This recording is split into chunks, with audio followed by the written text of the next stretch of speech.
স্বাভাবিক মানুষের মতো জন্ম নিয়েও অস্বাভাবিক এক জগতের বাসিন্দা। হাত পা মুখ সবকিছুই সুস্থ মানুষের মতো, তারপরও তাদের নাম পাগল। পাগলের পাগলামির কাছে আপন কি পর, সুখ কি দুঃখ, সুস্থ কি অসুস্থ সবই সমান। তারপরও পৃথিবীর প্রতিটি মানুষ সুস্থ স্বাভাবিকভাবে বেঁচে থাকবে, এটা সবার জন্মগত অধিকার।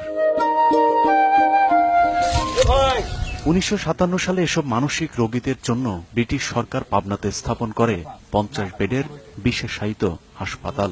এরপর 250 সবশেষ 500 বেডে উন্নীত হয় হাসপাতালের বিছানার পরিধি। কিন্তু 50 বেডেই পড়ে আছে যন্ত্রপাতি আর জনবলের সংখ্যা।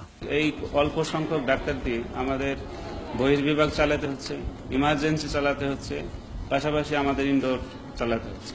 এদের কেউ জন্মগত, কেউ মেয়ে বান্ধবীর প্রতারণার শিকার, আবার কেউ রোগে আক্রান্ত হয়ে মানসিক ভারসাম্য হারিয়েছে। প্রিয় মিলন, আশা করি ভালো আছো।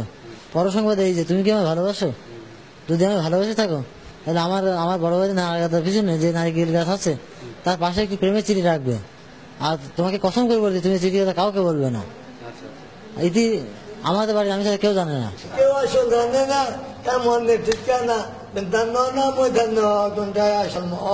হাঁপিয়ে ওঠা এসব রোগীদের কেউ 2 বছর, কেউ 5 বছর, 10 বছর থেকে 40 বছর পর্যন্ত থাকা রোগীও পাবনার এই মানসিক হাসপাতালে রয়েছে।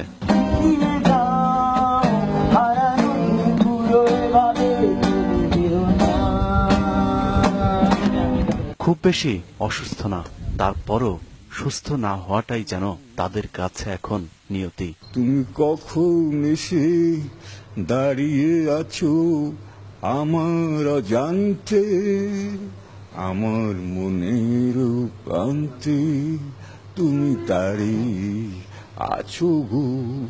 সাইদ এখানে ভর্তি আছে 1996 সাল থেকে। তার মতো আরো যারা ভর্তি আছে তারা দীর্ঘদিন চিকিৎসা নেবার পরও যখন সুস্থ হতে পারছে না, তখন তাদের মতো হসপিটালের যেসব কর্মকর্তা কর্মচারী আছে তাদের দাবি সরকার এদের প্রতি আরেকটু যত্নবান হলে তারা হয়তো আরো দ্রুত সময়ের মধ্যে চিকিৎসা নিয়ে সুস্থ হয়ে বাড়ি ফিরতে পারবে। ইলিয়াস হুসাইন, একুশে টেলিভিশন, পাবনা মানসিক হাসপাতাল, পাবনা।